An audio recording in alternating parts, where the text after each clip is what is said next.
എത്തണം. അപ്പോഴേ ഈശ്വരനായിട്ട് പ്രാർത്ഥിക്കുന്നു.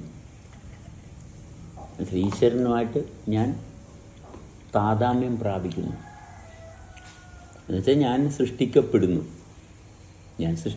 ഈശ്വരനായിട്ടുള്ള ബന്ധം വരുമ്പോൾ ഞാൻ സൃഷ്ടിക്കപ്പെടുന്നു, ഞാൻ ജീവിക്കുന്നു. ഭക്ഷണം കഴിക്കുന്നത് പ്രസൻ്റാണ്, അല്ല. ഭക്ഷണം കഴിക്കുന്നത് പ്രസൻ്റ് അല്ല, ഭക്ഷണം കഴിക്കുന്നത് പാസ്റ്റാണ്. കാരണം ആ പ്രോസസ്സ് നേരത്തെ സംഭവിച്ചു കഴിഞ്ഞാൽ അത് മെയിൻറ്റെയിൻ ചെയ്യാൻ വേണ്ടി വീണ്ടും കഴിച്ചുകൊണ്ടിരിക്കുന്നു.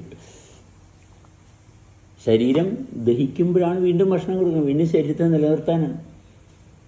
ശരീരം ദഹിക്കുമ്പോഴാണ് ഭക്ഷണം കൊടുക്കുന്നത്. ദഹിക്കാത്ത ശരീരത്തിന് ഭക്ഷണം എന്തിനാണ് കൊടുക്കണം? നശിക്കുന്നതുകൊണ്ടല്ലേ. അവിടെ നാശം സംഭവിച്ചു, അതുകൊണ്ട് അവിടെ വീണ്ടും ഇടുന്നു. വെള്ളം വറ്റുമ്പോഴാണ് വീണ്ടും വെള്ളം ഒഴിച്ചു കൊടുക്കണം. പക്ഷേ ഇതെല്ലാം അവിടെ നിലനിൽക്കണമെന്നുണ്ടെങ്കിൽ നമ്മളിൽ സൃഷ്ടി സംഭവിക്കണം. ഭക്ഷണം കഴിച്ചുകൊണ്ട് നമ്മളിൽ സൃഷ്ടി സംഭവിക്കില്ല.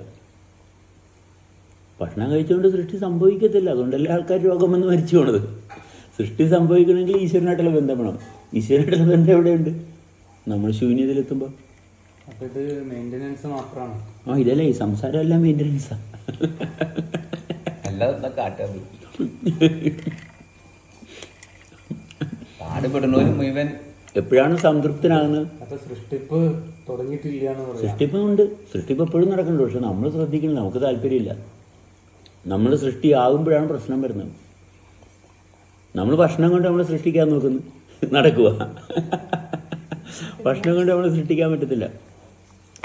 സൃഷ്ടി നടക്കുന്നത് ശൂന്യതയിലെത്തുമ്പോഴാണ്. ഭക്ഷണം കൊണ്ട് നമുക്ക് നമ്മളെ സൃഷ്ടിക്കാൻ പറ്റത്തില്ല. നമുക്ക് സൃഷ്ടിക്കാൻ പറ്റത്തില്ല, പക്ഷെ നമുക്ക് സൃഷ്ടി അനുഭവിക്കാം.